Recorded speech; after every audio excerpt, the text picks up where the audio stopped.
sunshine, maybe. Okay, before we move on to the next session, I just want to give an opportunity for people to ask questions that they may have had from the previous session. So if you have any questions based on what Jared presented, what Janet and Rosemary talked about in obligations, or what James presented on reservations and declarations, please ask them now. And if you don't, I have questions. So, does anyone have a burning question? We have roving mics, so we can bring the mic to you. Please wait for the mic. Okay, excellent. Yeah. I just want to ask your advice for the countries who ratify the convention, mainly third world countries actually, who ratify the convention without really paying enough attention to the obligations, because they just want to, as a decoration for their human rights records or anything like that. They ratify and they don't know, and they are not really willing, they don't have enough will to implement. So what shall we do there? Because we have many countries of this kind who really don't have the intention to meet all the obligations that are required to meet and to go on for giving people the services or the rights based on that. Thank you. That's a really good question. Thank you. So I'll hand that over to our panelists. What advice would you give countries who ratify and aren't too concerned with their obligations? We have a mic here.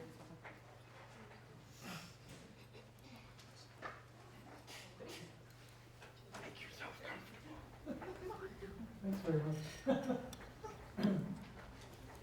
Well, I mean, a lot depends on the strength of local civil society organizations. You really have to hold them to the fire and continually, remind them that ratification actually means something. And in fact, even signature without ratification means something.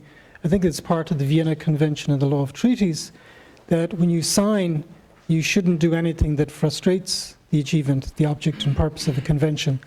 If the question is what can you do by way of getting international bodies to intervene, the answer is nothing. And that's the key flaw of public international law. There is not a direct transmission belt between the jurisprudence in Geneva or New York and what's happening on the ground in, Dublin or wherever.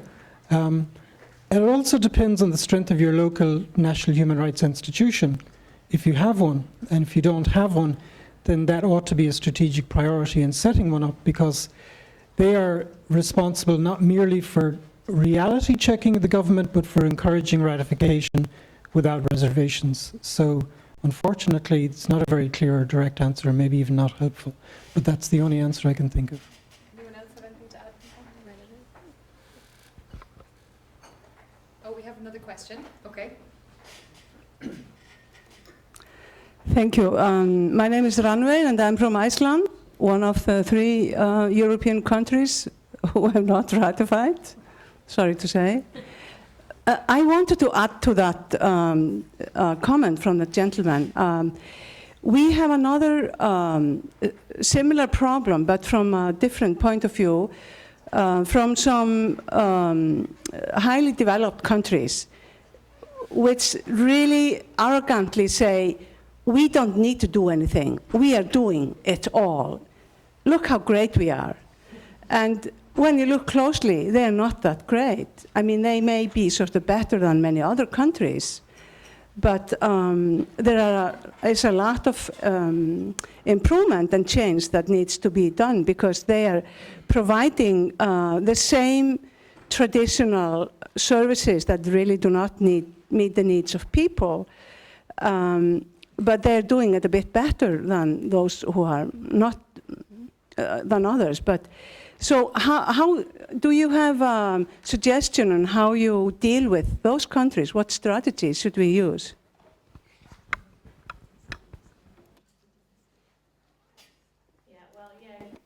Tough question, and certainly the notion of exceptionalism is, America's quite famous for it. We sort of said since the beginning of the treaty process, we're so terrific, we don't really need this treaty. Obama did sign the treaty, so a little bit better. But we found in the preparation of the ratification package that was transmitted up to the Senate that if there was an interagency process in which they, canvassed federal as well as state legislation and policy to look at compliance or consistency with the CRPD.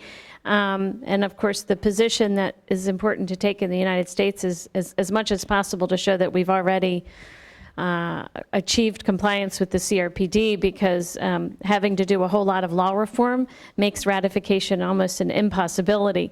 But nonetheless, there were some areas where there's quite a few gaps, certainly, and we know that we fall short on implementing our own federal disability law in a lot of areas. So, in the view of those pushing for ratification, we feel it is an additional tool and instrument to press for, looking at those areas, particularly in areas where state law prevails, to look at those areas where there are gaps. Guardianship would be a primary one, but also barriers to voting and political participation. So there's a lot of areas where we are falling well short of CRPD implementation. I just don't know that we've made a successful argumentation as to why ratification, would make a difference. I think as the American disability community, we really kind of struggle with that because the community is really quite disconnected from what's going on in terms of international human rights treaties, which I think is unfortunate.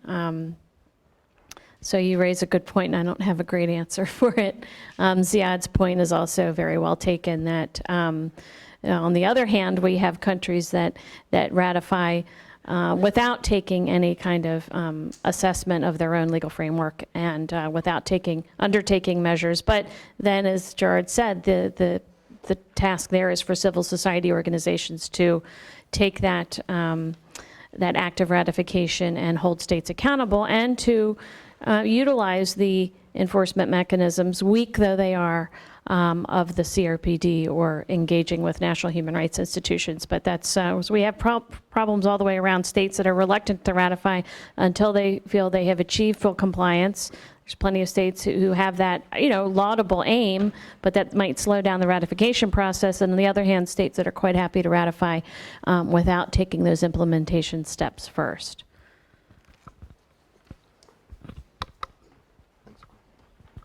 Hello. Just to add, I suppose, just to add to what's already been said, I mean, there are occasions when the states that ratify late, or indeed the states that make reservations and declarations, are the states that are taking most seriously the obligations contained in the convention, and hence my plea earlier on to have, to be a little forgiving sometimes when reservations are made. I must say, speaking from the perspective of somebody who deals with things from the other side of the fence, shall we say, that we're all on the same side, I think it's helpful for governments when civil society, when the different actors get together and strategize and look at what are the key things, what are the key priorities that you would like your government to do before ratification, and then after ratification get together regularly, periodically, in the context of the periodic reporting system, and again work out what are the priorities. No state is going to be able to do everything all the time from day one. So I think getting together, strategizing and prioritizing is absolutely key. Thanks. Any other questions? Yes, we have one here in the middle, and then one at the back. Hello, my name is Miriam from Kenya, and my question is about Article 33.2 on national monitoring. And my question is, when it comes to designation of the independent monitoring mechanisms, and the state has the National Human Rights Institution and has another independent mechanism, an independent body that specifically deals with issues of group rights, and the guiding principle for their mandate is about non-discrimination and equality. So when it comes to designating a body to be the one monitoring implementation of the convention, how do you ensure that there is harmony in terms of the two organizations which are supposed to be monitoring the implementation of the convention without clashing of the mandate? And what would be your advice to a government where there is National Human Rights Institution and there is an independent body that specifically deals with specific issues of group rights?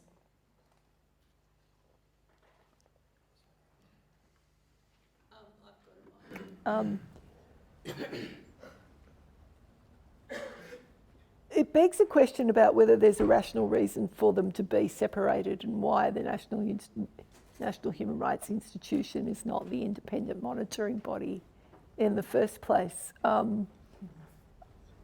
My preference would be for the NHRI to be the independent monitoring body, but that's just my preference. I think if you're going to have two bodies trying to do the same job, you require a hell of a lot of coordination to ensure that it's either divided up clearly and articulated who's monitoring what and who has what power in terms of monitoring and what role they take. It would be very difficult to have two bodies doing the same task if you've got conflicting roles. It would be a very problematic structure. I would collapse the independent monitoring body into the one body. I just think you've got a recipe for disaster, basically, because if you have one body saying one thing and another body saying another, which way do you go? And it makes it very difficult for civil society to engage with two bodies who are doing the same job. And I could not disagree more with my dear friend Rosemary. Oh, God. I mean, take the example of Northern Ireland. They have an Equality Commission and a National Human Rights Institution, and they share the Article 33(2) designation. Don't know how well it's going. Maybe Gerard could speak to that. But there are other instances where national human rights institutions share strategic plans. I think the Irish Human Rights Commission and the Northern Ireland Human Rights Commission have done some coordination and so forth, prioritization. So I do think, I agree with Rosemary that it could be tricky, but where there is, nothing in the treaty precludes the designation of two or even more bodies, but one has to be very careful about sort of setting out a work plan whereby resources are utilized efficiently and you're not doing so much in terms of overlapping, et cetera. But my issue with a lot of these bodies is they are notoriously under-resourced, understaffed and so forth, and often you do have more than one body. And my big concern is I've seen in a lot of countries a real push with the adoption of national disability legislation to set up a separate entity, a National Disability Council, even in cases where there may be an existing national human rights body, so then you may have an issue of yet another institution that's under-resourced and understaffed. So, these are the difficult issues that need to be addressed, but I don't think, I think it is possible to have dual designations as long as that sort of coordination and sufficient resourcing and staffing is there. What we don't want to see is, oversight of national monitoring for the CRPD to be, relegated, segregated into some body that has absolutely no power and no resources. We're actually, just to add to that, we're going to be having a session dedicated to Article 33 on Thursday, so we can discuss even more options and things like that. I'll just take one final question from the gentleman who had his hand up here. At the back. It was in this section? Yes, okay. And then we'll move on to our roundtable, and we're going to be discussing issues of how the treaty came about. So I think, again, if people still have questions from the previous session, you'll get an opportunity to ask them during the next roundtable as well. So we'll just take this final question. Good afternoon, everybody. My name is Pankaj Sinha. I am from Delhi, India. I am a practicing lawyer. And I have got 3 questions. My first question is to Dr. Gerard, who said that UN Convention does not specifically does not recognize any specific right. In fact, we are saying that we should be kept into mainstream of human rights. But sir, prior to that, my understanding was that it recognizes us as a subject rather than object. So I have some doubts regarding this concept, that will it not be excessive inclusion? Because when I was traveling by Lufthansa Airlines, I asked them that, do you have something in Braille? They about the safety features. They said that, did you inform us that you are visually impaired, or did you make any special request so that I should be given something to you in Braille? So what I'm trying to say, that should there not something be specifically which will protect the rights of persons with disabilities?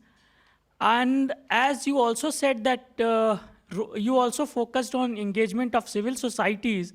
Sir, on the contrary, what is happening, that most of the human rights organizations, big human rights organizations, when they work, we never see disability as part of their discourse. So this is my one question, which is to Dr. Gerard. Second question is to Dr. Kingston, to Mr. Kingston, James Kingston. That, sir, so far as declaration is concerned, you said that it means interpretation. But the point is that who will make this declaration? State parties or the UN committee, or primarily we have to depend on the interpretation by the courts of different states? And my third question was, not in fact question, it is regarding citation. If Janet Lord may give us the citation of Supreme Court case which she had referred about the US case. Thank you so much.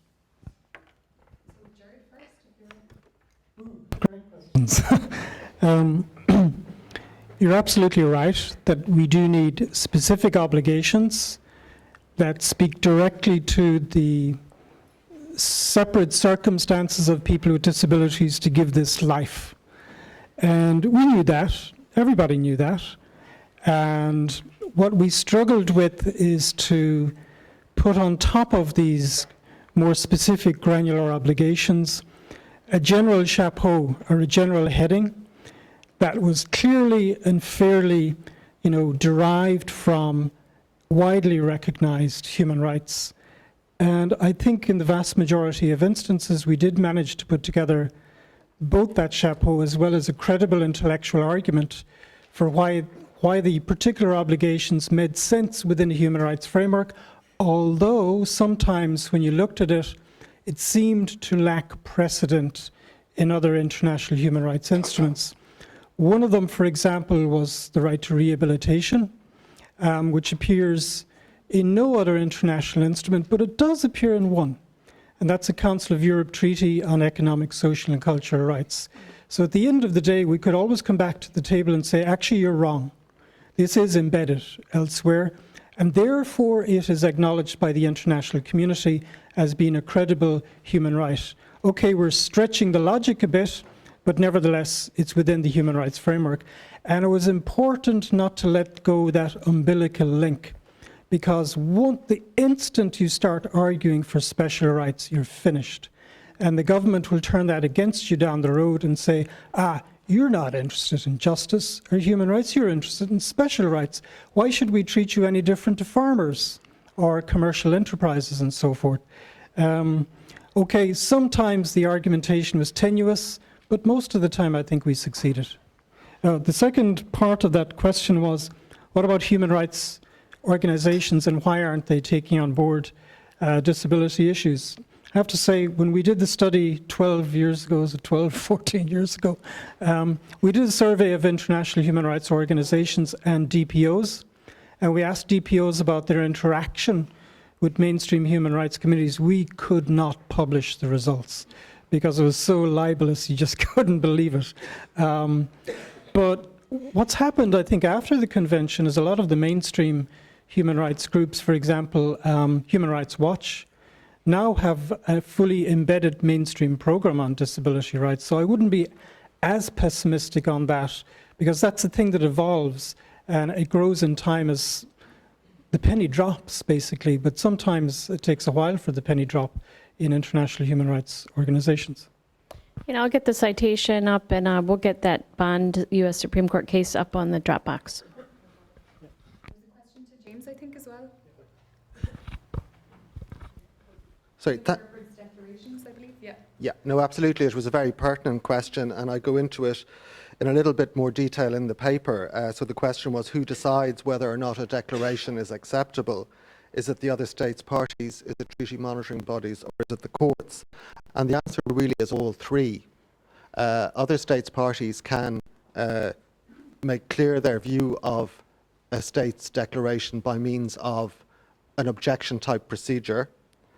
The treaty monitoring bodies will deal with individual declarations in the context of periodic reporting, and the treaty monitoring bodies may also issue general comments on issues such as reservations, either specific types or in general.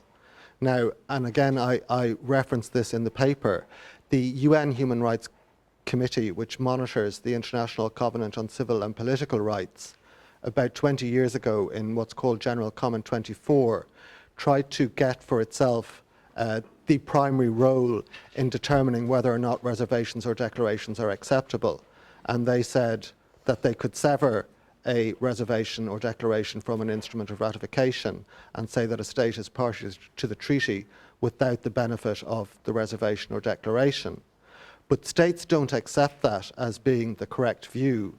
And interestingly, so far as I'm aware, in the 20 years since that general comment has been issued, the Human Rights Committee hasn't ever said to a state, we're severing your declaration or reservation, we're completely ignoring it.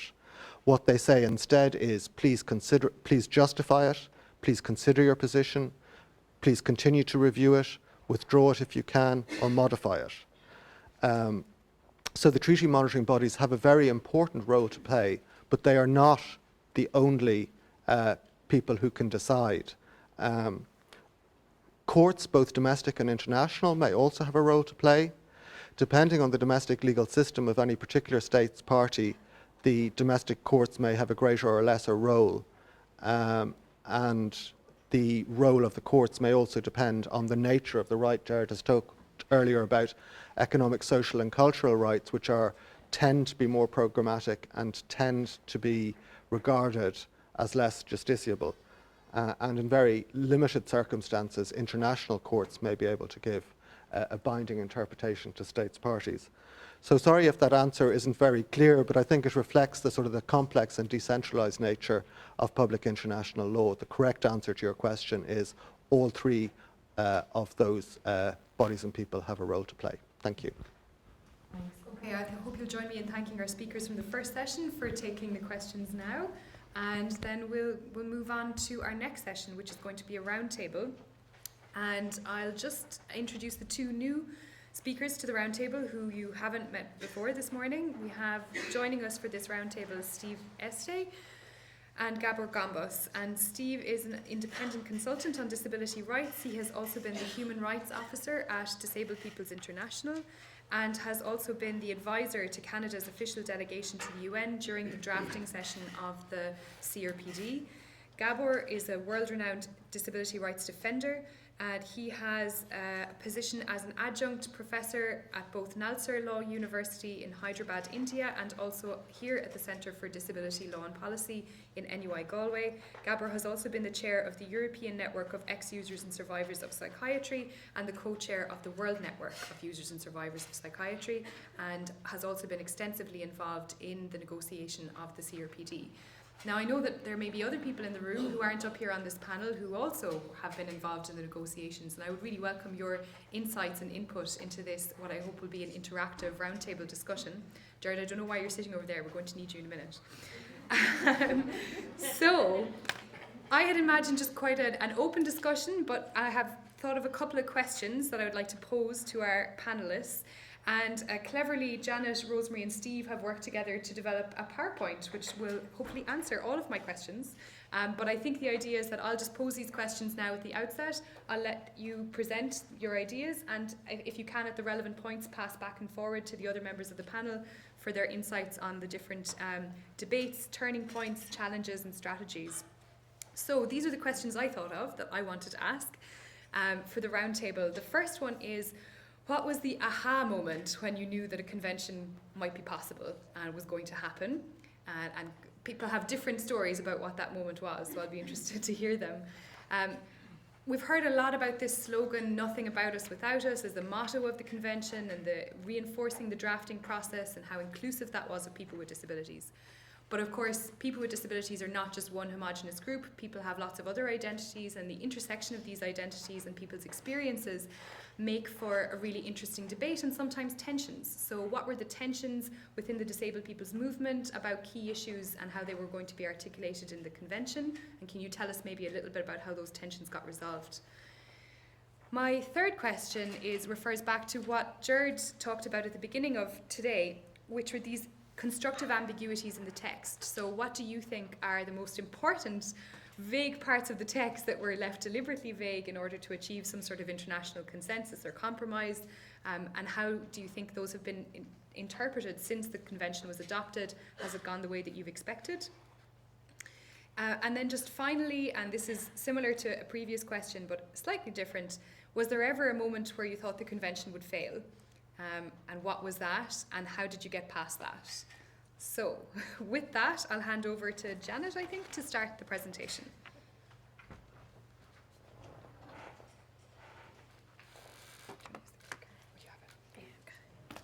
Thanks, Eleanor, and thanks for setting up the session with those provocative questions. We have just a few slides to share with you. There's some photos of the treaty process. And will help kind of structure the presentation, I think, for all four of us. And one thing I'd say at the outset about participation in the treaty drafting process is that I think it's safe to say all of us occupy different roles at different times. And so to borrow from our political scientists who talk about being boundary role occupants in policy networks, I think that was very much true of the drafting of the disability treaty process, that at various points one may have been a DPO advocate or working with an NGO or advising a national human rights institution or advising a government or being even head of a government delegation, working with the UN, working with behind the scenes with lead governments. So really interesting process, and one that really can't be characterized by, Steve was a DPO guy or Rosemary was a government gal or whatever. We were all occupying kind of different roles at different times, which made it really incredibly interesting. And I think this process was characterized more than perhaps others by this interesting and varied participation, partly because of the inaccessibility of the United Nations building itself.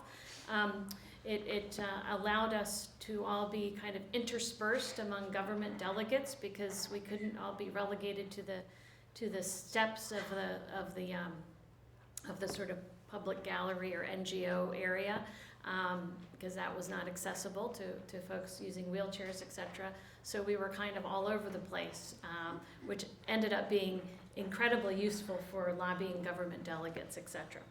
So just to start off, say a little bit about, we're going to talk a little bit about the initiation of the CRPD process. I'm going to cover that, and we'll talk a little bit more about the committee sessions and the working group and different advocacy, NGO advocacy, and we'll get through some of those contentious issues and the constructive ambiguities that Eleanor talked about, and different perspectives on those negotiations. So just to talk very briefly about the origins of the process, really interesting. The origins of the process can be really traced back 20 or 30 years when there started to be talk of the elaboration of a treaty on the rights of persons with disabilities. Those discussions didn't go very far in the 80s. Ultimately, after the UN decade, we were able to adopt the standard rules, a non-binding instrument on disability, continue talk about a treaty.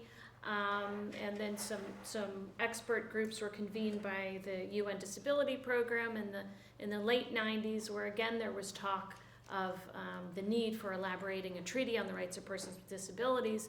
But no one thought that would come about anytime, soon. We were thinking, maybe 10, 15 years.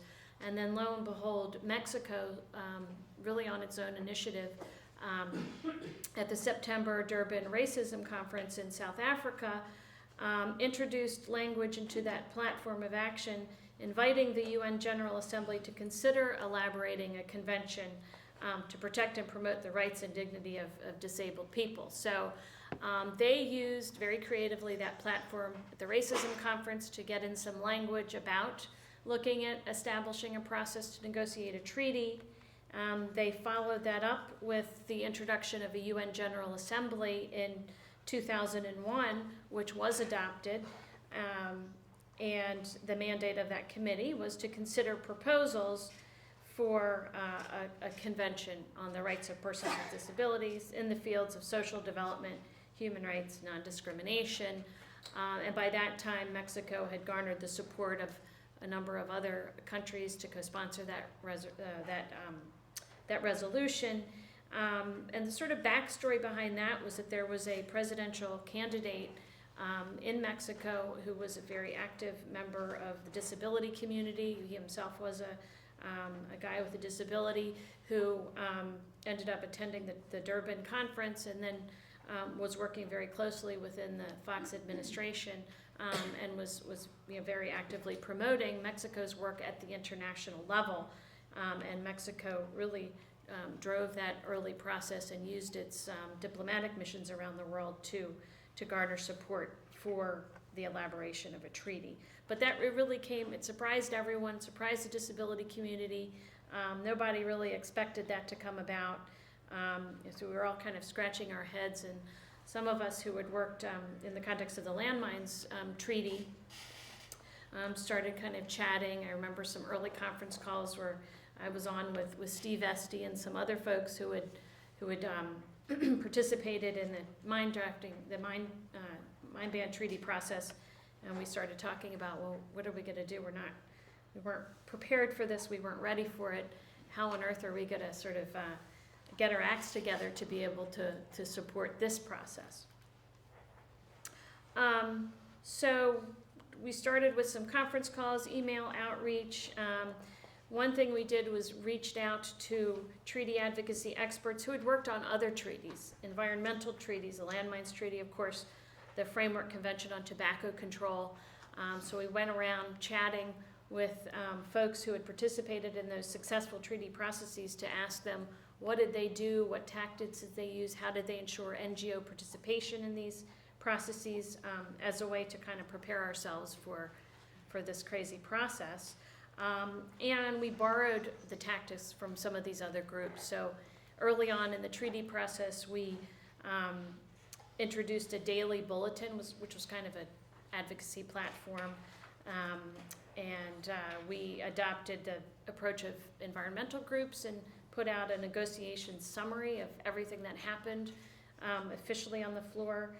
We used various promotional materials and legal analysis, and so we really borrowed shamelessly from other advocacy groups as we kind of got our acts together and tried to figure out how on earth we were supposed to be effective advocates in this process. On the U.S. side of things, we started reaching out to folks in the mainstream human rights community as well as the disability community. The National Council on Disability put out a white paper setting out the rationale for a convention. And we were trying hard also to influence the U.S. government's support of the treaty process. We were not very successful, but we at least were successful in educating people about the process. And we convened a couple of roundtables and a summit where, for the first time ever, we brought together leaders from the American disability community and the mainstream human rights community, which was very powerful and very significant, that kind of gathering. And we started to lobby to press for NGO access and participation in the process. And who were the actors ultimately as we set about attending the very first meeting in 2002. We really, our big mantra is, as Rosemary said, nothing about us without us, full inclusion of all relevant stakeholders.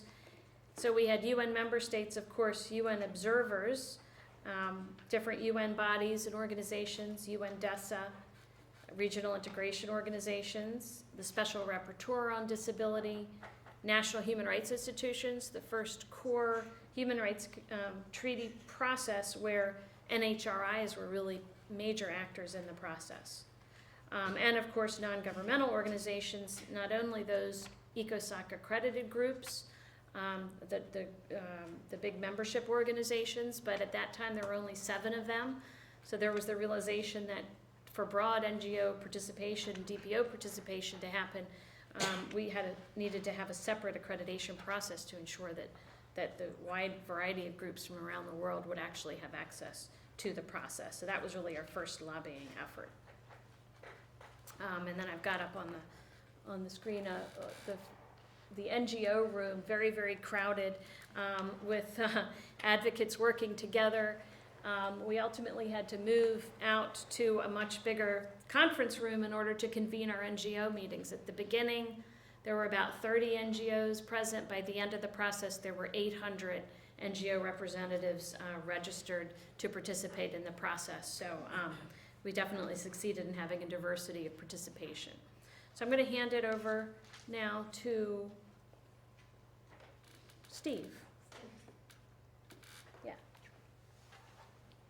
How do you work that thing?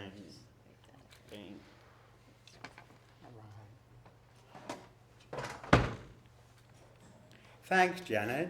Can everybody hear me okay? Right. I'm deaf, so I can't modulate my voice, and I've been told over the last few days that I'm having a habit of going up and down a lot, so I'll try to guard myself. But if you can't hear me, let me know. And if I'm shouting, let me know, and I'll try and calm myself down. It's my first time at the microphone here this week, so I'd like to start by thanking Gerard and his crowd for inviting me back. This is my 3rd time at this summer school. I'm delighted to be here. So let me just jump into the process here. It's interesting. Janet was talking about organizations getting involved in things. And I can remember the meeting she talked about in Washington just before the first ad hoc committee meeting. Now, I went to that meeting. A couple of us from Canada managed to get down to it. And after that meeting, I met with my organization, which was the Council of Canadians with Disabilities, which is a DPI member in Canada. And the people at CCD said, so what's this UN convention thing? What's it going to be? Do you think there's anything to it? The ad hoc committee? Is it worth putting any effort into? And I scratched my head and I said, I'm not really sure, but this feels like something that might have some substance, and I think we should put some energy into it.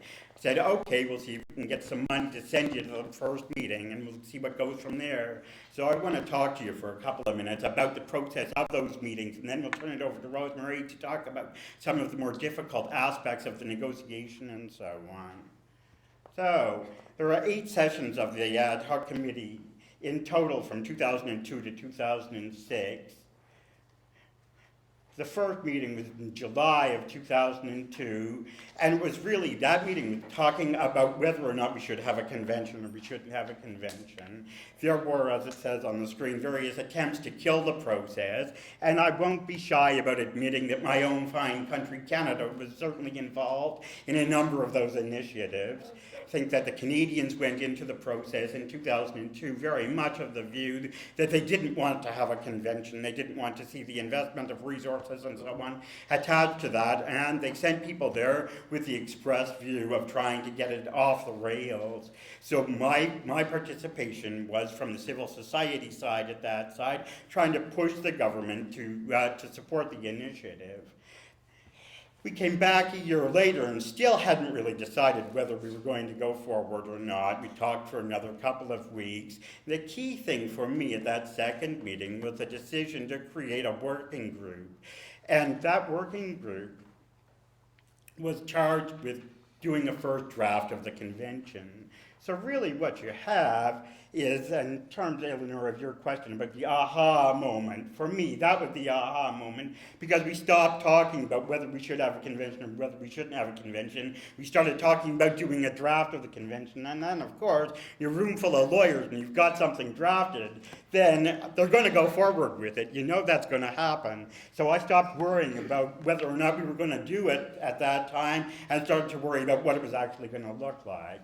So we formed a working group, and that was 40 organizations, 40 entities, 27 member states. Oh, first of all, let's go to another of Janet's fancy pictures. It's Kofi Annan, and Ambassador Gallegos in the middle, and a fellow from DESA whose name escapes me. We wanted to share some pictures with you because for us, as we sit here talking about this, we talked about it yesterday, it brings back a lot of very fond memories and things. There was a lot of hard work for sure, but there was a lot of fun along the way too. In any case, the working group met in January of 2004, bitterly cold 2 weeks. I have to read what you're saying, sorry. right?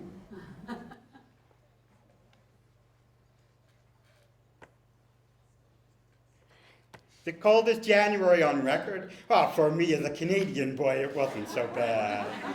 I was thinking there really should be more snow here in New York, but in any case, we met for those bitterly cold 2 weeks, but we certainly warmed things up in the room. It was a fascinating 2 weeks, and we'll certainly have a chance maybe to talk a little bit more in detail about that over the next few days. But essentially what we did is we worked through the various human rights, and we came up with a first draft. There were, as I say, 40 entities represented in the room, 27 governments, 12 NGOs. My NGO, Disabled People's International, was one of them. Rehab International was another, and Gerard and Janet was there with what organization? Janet was supporting the entire process, really, I think. So there were 12 NGOs. Interestingly, there was also a National Human Rights Institution involved, and that was a first in the UN process and very helpful and laid the groundwork for a lot of things to come. There was also support from the Office of High Commissioner for Human Rights, and the discussions were led by New Zealand's ambassador to the United Nations at the time, Ambassador Don McKay, a remarkably able fellow who I think really in many ways was responsible for shepherding that process in a way that managed to come with useful information and a useful document at the end. It was no small task, to say the least. In any case, at the end of it, we did have a working document. So once we've got the working document, then we go to ad hoc committee meeting number 3.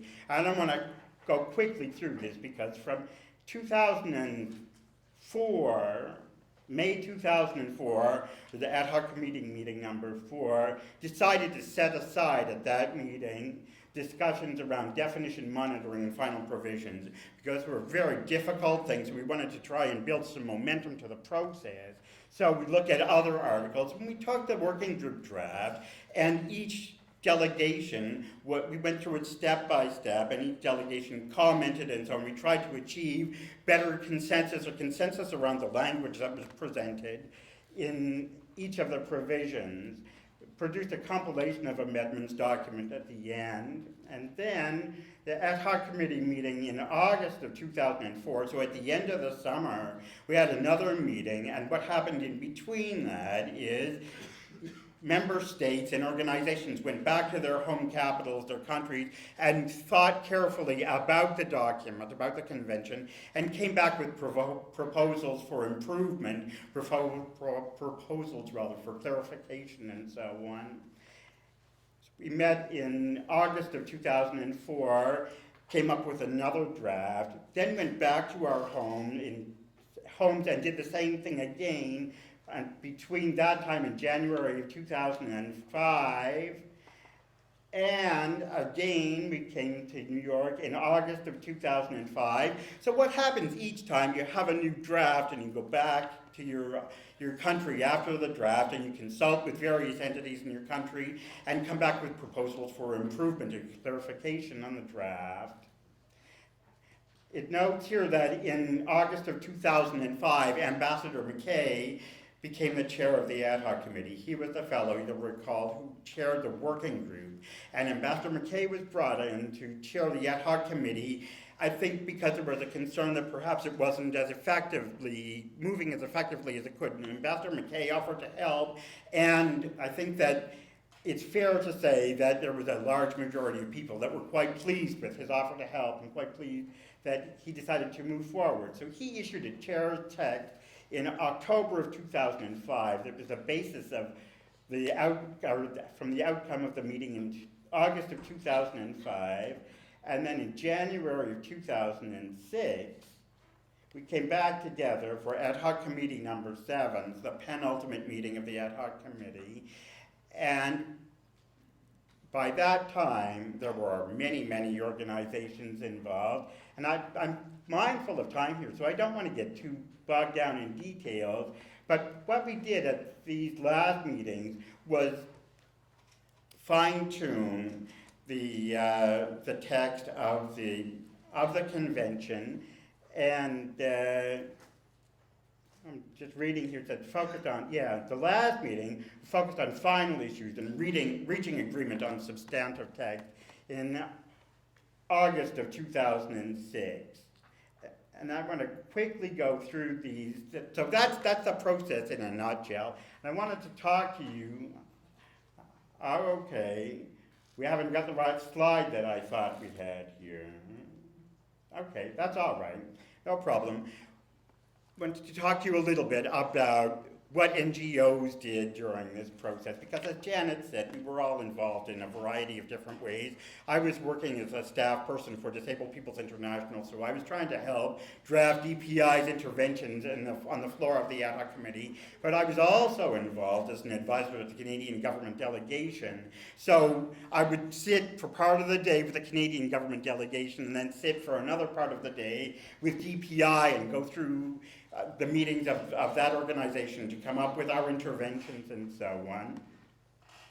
The first thing that we did at the very first meeting of the ad hoc committee was form the NGO caucus, or the International Disability Caucus, and that was a way, the solution that we came up with as a group to address this issue that Janet mentioned at the beginning about the fact that there were 7 big international disability organizations that had ecostock status and that were allowed to intervene and participate in processes at the UN, but there were many, many, many other organizations that were wanting to participate in this, and the IDA was our way of bringing those two entities together. So you've got the ECOSOC NGOs, ECOSOC status NGOs coming together with the other NGOs in the International Disability Alliance, and that IDA spoke with a collective voice through the course of the negotiations. Other NGOs also individually were able to make interventions and so on, but the IDA became the largest collective voice of people with disabilities in the process. We worked in a variety of ways to influence the process, in formal and informal ways, and I think, my own sense of this, and you guys might see it differently, but I think that really the informal parts of the process and the relationship that we developed with government delegations, with the Bureau, with the chair of the Bureau, it became very important. It was a very informal working atmosphere. Janet talked about the fact that the physical inaccessibility of the place created a number of new situations, and we wound up sitting, very often you'd be sitting beside the ambassador from such and such a place, and you'd be talking and chatting and things. You'd be developing these personal kinds of relationships, which allowed us to move the process forward, I think, very much more quickly than likely would have happened in another set of circumstances. Janet talked also about newsletters and so on. We drafted daily summaries and daily bulletins to attempt to get our perspective across and our views known and influence the process as best we could. In some of those instances we were quite successful, and in other instances less so, but we were always enthusiastic, and I think that it's fair to say that governments always paid attention to what we had to say, whether they chose to agree with it or not. They certainly listened to what we had to say. It also talks about the convening of side events and so on. I'm thinking I'll give you an example of that, and then I'll draw my remarks to a close here. There was a whole lot of discussion, a lot of tension around the concept of international cooperation in the negotiation process, and a number of countries, again countries like Canada, weren't interested in having discussions about and a provision about international cooperation in the convention. So there's that perspective on the one hand. On the other hand, my organization, DPI, is a collective of organizations from 135 countries around the world. 90 plus of those countries were from developing 90 plus of those countries were developing countries, so we were very keen to have a provision on international cooperation in the convention and have it be something that we could use in a constructive way in terms of implementation and so on. So on a number of occasions over the course of all of the ad hoc committee meetings, we had side events on international cooperation where we brought in various actors to talk about it from a number of different perspectives. And I think that it's an example of how the kind of fluid nature of our roles was useful here, because on the one hand, I'm the NGO guy from DPI organizing this side event on international cooperation. On the other hand, I'm sitting with the government of Canada in confidential negotiations about what's going on. So I'm beginning to get familiar and comfortable and develop friendships with the Canadian ambassador who's leading the discussions with the officials from Foreign Affairs who've come to the meetings and so on. I'd say to them, so what are you doing over lunch? Will you come to our side event and things? And you can bring people in with those informal kinds of relationships. And I think that those kinds of things were really key to a lot of the successes that we had in including creative kinds of things like the provision on international cooperation in the convention. And I'm going to just move on here, because I think our time is running out. There's one last bullet that says, train NGO advocates to participate effectively in lobbying. And I say to you that we did do that. We had a number of training sessions, very interesting, because we had some resources to bring people from developing countries into the negotiations and stuff. And most people, whether they're from developing countries or not, if they're DPO folks, like me, my first time in this process was very much connected back to what I said. Remember, I talked about being in Washington and my organization and saying, so is there anything to this ad hoc committee thing and international human rights and for people with disabilities and so on. So we did do training about that, and we brought people in from around the world in advance of the meetings of the ad hoc committee, talked to them about the process and how to engage with diplomats and how to move things forward. And I think that was also a very useful and important part of the process.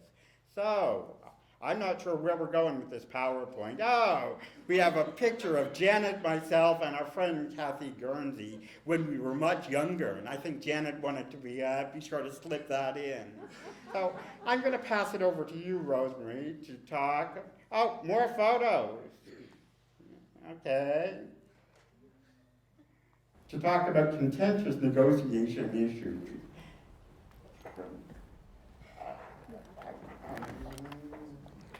I'm not going to do it, so someone else better do it.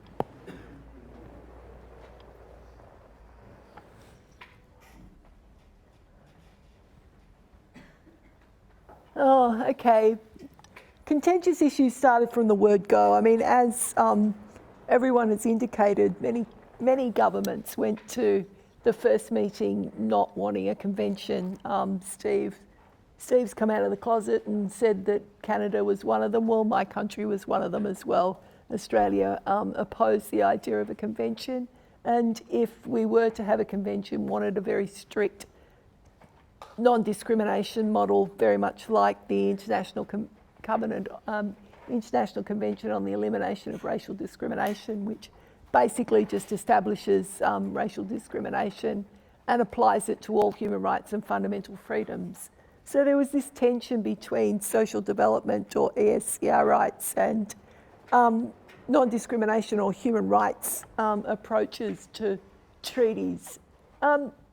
This continued to be a tension for a while. For our own delegation, it it shifted once we were able to corner them outside the toilets down around the side rooms, the side meeting rooms, A, B, C and D, one day, and worked through them with the fact that basically what you were doing if you just annexed all the existing declarations, the two existing declarations and other programmatic instruments to the International Covenant on Civil and Political Rights, you brought with it all that language and baggage from the early 70s, 1971 and 1975, that paternalism, that institutional framework, you just brought it all along and you actually were bringing the problem with you, so it really wasn't a way of addressing the issues that confront people with disability.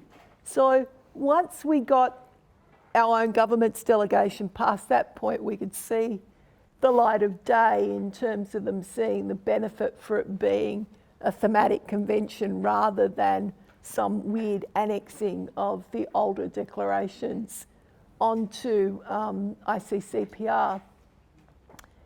As Steve just pointed out, there were serious debates around international cooperation, and these were undercurrents right through the negotiations about north-south transfers, but it was something that needed to be argued out and explained, that it's not just about financial resources that are transferring between states.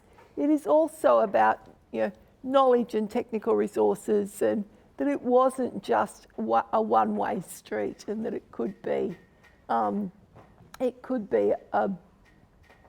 a two-way street between north and south, and not just about financial issues. Conflict and foreign occupation was another area that bubbled under the surface and came to light a couple of times, especially when talking about specific population groups. Jared mentioned earlier that trying to get recognition for older people with disability, we tried desperately to bring in Indigenous or First Peoples. Australia proposed it several times, but was not able to get it up, and it was foreign occupation that was the stumbling block of getting First Peoples and broader population groups into the Convention for recognition of double disadvantage or significant focus. Specific issues of contention, well, the definition of disability was a huge debate. I don't know. I'm glad Steve was able to spend time with the NGOs and time with the government delegation. My government delegation allocated me a couple of jobs. Those 3 jobs were definitions, education, and Article 12. What were the 3 most contentious points of the negotiations? Definitions, Article 12, and education. So, yeah, I didn't get a lot of time to play with anybody, except for everybody. So, I mean, definitions was really problematic because once you start talking about a definition, you exclude people. But if you don't have some sort of scoping, what does that leave states parties open to do? Exclude people. It became the quintessential conundrum. You're damned if you do and you're damned if you don't. If you had a binding definition, you would somehow exclude someone. If you don't have a binding definition or a way of scoping out the parameters of the duty on states, you leave it to them to define out people. And so whilst they put negotiating the definition issue off for as long as possible, a bit like monitoring, whatever you do, don't mention the war, don't mention monitoring, and don't mention definitions. And that was the mantra through the first 7 ad hoc committee meetings. And when we got down to talking about it, all this bubbling conversation had been going on for the previous 7 meetings, 8 meetings, including the working group meeting. And how we pulled it out of the hat was coming up with a way that you scoped out the class of persons that was protected. We got it in to the interpretive matrix of the convention, so it's not just in the preamble where they discuss that disability is an evolving concept. It goes further to then talk about who people with disability might be in the purpose. So we were able to get enough of a scope of a definition in there, but without creating a binding definition. So the protected class of people is self-evident from the words within the convention, but it is not established as a binding definition. It's wiggle words, but this is the one time that I think that the creative use of wiggle words was actually really quite good, because it's been able to craft a direction for states that the treaty body can use to ensure that states don't try and define people out of protection of CRPD. And it's also useful as a guide to states to who's in. How to address subpopulation groups. As I was saying before, it was an ongoing tension about trying to get different subpopulation groups in. Australia tried several times. What we wanted to do was include women, children, ageing people with disability, and Indigenous or First Peoples. We stumbled with ageing and First Peoples, but through tremendous work by the Korean NGOs and the Korean delegation, and through Germany, through Tresia Degener, we were able to get up both women and children. And it has taken a strong approach to both of those areas by establishing specific articles that talk about the level of double disadvantage that those groups experience, but also embeds gender responsive measures and age appropriate measures throughout certain articles within the convention. Education was one of the most contentious articles. Education was facilitated by Australia, so I'm well aware that education received a lot of focus. Most articles during a reading session would be up for an hour and a half, 2 hours, maybe 2.5 hours of interventions from member states. Education was up for 4.5 hours. Most average intervention counts were about 50 to 60. Last count on education for its final reading session was 117. I mean, and this was understandable. Education is such a cornerstone article. It's such a central role in social mobility for people. It is such a critical issue in a person's life. So getting education up was really quite problematic, because there was tension within the NGO community around segregated education, those groups that wanted segregated education because of the disability type, and those groups that wanted only inclusive education. The crafting of Article 24 is not perfect. It tries to capture, well, I think it does capture inclusive education.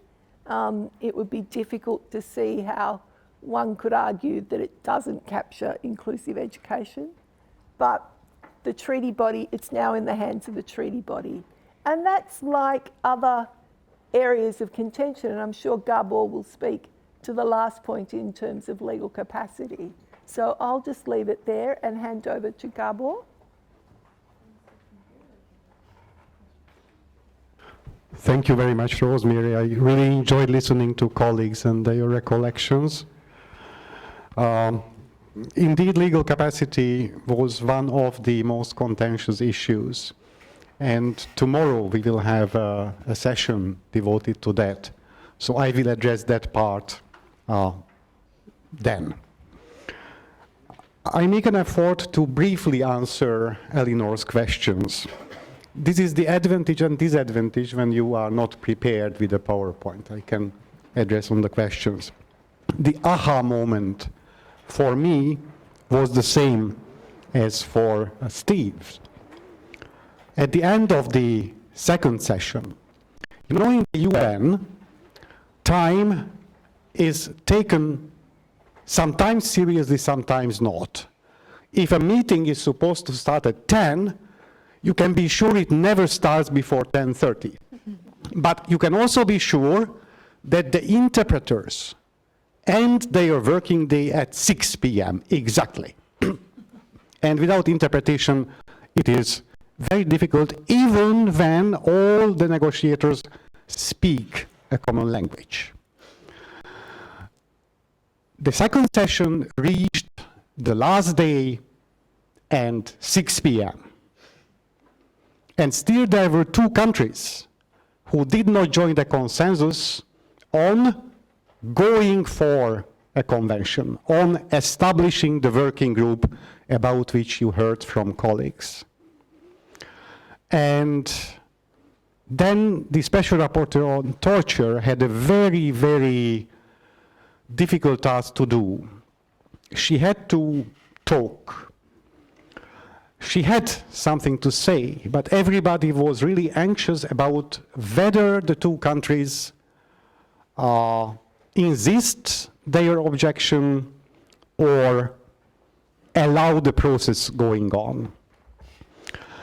And nobody could really listen to the special rapporteur on torture at that moment. And then the chair of the ad hoc committee, who at that time was Ambassador Gallegos, using his Latin American temperament, really made it emotional. And finally, about 16 minutes after PM, the two countries, still saying that they see no reason for having a new convention, but they did not want to be the blocks, the obstruction to the process. So that was the aha moment, that this convention can come into existence, but still I was very uncertain whether this will be a meaningful convention with the potential to bring about real changes in the grassroots, not only in paper and in high level of bureaucracies. And that changed only at the fifth session. Until the fifth session, the procedure the ad hoc committee followed was such. The countries negotiated 5 articles in meetings which are called in the UN informal meetings. Informal doesn't mean it is not important. That is the really important meeting. That is where the negotiation happens. And that is where the observers, including NGOs, including DPOs, are not allowed to intervene. After 5 consecutive articles were negotiated and finished by the states, then a so-called formal plenary was convened by the chair, where the observers, including DPOs, had the opportunity to intervene. Now, at the fifth session, the negotiations reached a stage where we were sitting in the negotiating room, listening to negotiators, some of whom use language like those dangerous mentally ill, those imbecile idiots, describing people with psychosocial disabilities and people with intellectual disabilities accordingly, in relation to their legal capacity and their right to liberty. The issue was about guardianship, the issue was about forced psychiatric interventions and institutionalization. And it was very, very difficult to cope with, emotionally as well as intellectually. And we had no opportunity to express our views because we had to wait until the 5 articles are finished. And then the IDC, the International Disability Caucus, made a 2-person delegation sent to the coordinator who coordinated the informal meetings, who was Mackay, and told him that we really were not interested in creating a bad public opinion about these negotiations, because these negotiations are crucial for us. But if we are not given an opportunity to give a feedback on the prejudice-based, terrible,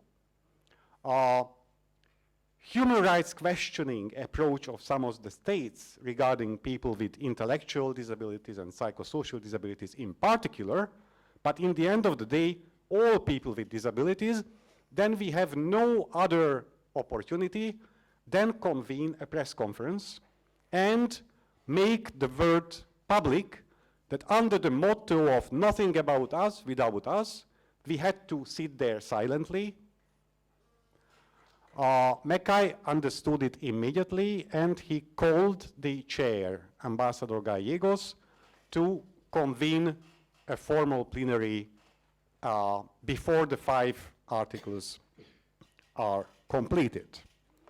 And he justified this that by saying that the negotiations lacked the expertise which is found in colleagues who are representing civil society, especially DPOs. And because of this lack of knowledge and expertise, the negotiations were not really productive and at points prejudice-based. Now, from the next session, he was the chair of the committee, and based on this lesson, I think, he entirely changed the way how the proceedings went on. At the end of the negotiations of one particular article, observers were asked to have their interventions. So, formally speaking, the formal and informal sessions changed from one to the other very smoothly. And after a while, everybody, I think, forgot that actually there are formal and there are informal sessions. And the very last interventions were given to the International Disability Caucus, who by then represented a relatively large number of regional and local DPOs as well, besides the global disability organizations. And we spoke in one voice, which was really, really powerful and important, although not always very easy. And this privileged position to be the last speaker in the negotiations, basically, completely changed the de facto status of NGOs in general, but DPOs in particular, and IDC. IDC became a de facto negotiator. And this was the moment when I was quite confident that a really meaningful convention can be the outcome. And on constructive ambiguities, and I am closing this with that, I think that Article 12, legal capacity, and we will talk about that tomorrow, is one good example on constructive ambiguity. But the same we can find, for instance, in Article 14, Article 15, and Article 17. Read these 3 articles in conjunction. Let me illustrate this only one simple way. Article 12 does not expressly say that substitute decision-making is not allowed. It doesn't say that expressly. And that is the ambiguity.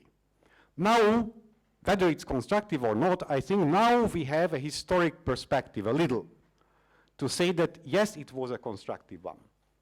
the way how the Committee on the Rights of Persons with Disabilities interpreted the norm is clearly that only support can be made and no substitution.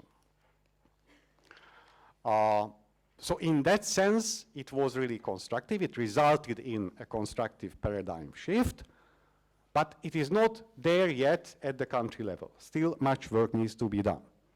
The same if we look into 14, 15, and 17, you cannot really find a prohibition of forced interventions, including forced psychiatric interventions. You can interpret it both ways, that it is not prohibited, then it is allowed, or if it is not expressly prohibited, but you read these articles and the whole of the convention, and especially in the light of the purpose and object of the treaty, then the only remaining interpretation is that it is prohibited.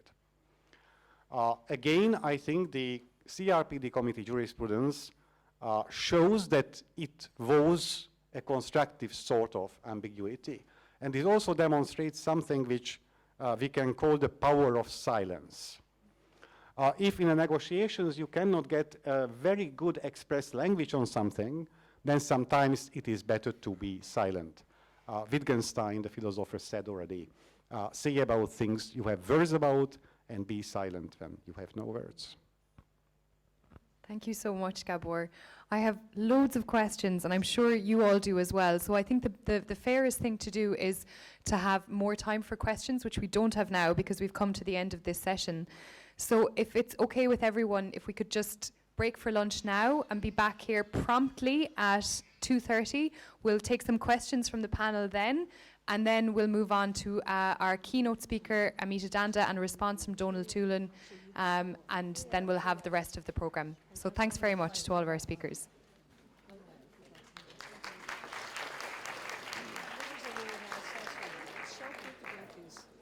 Hello. Oh, I need to meet this guy. Is he leaving?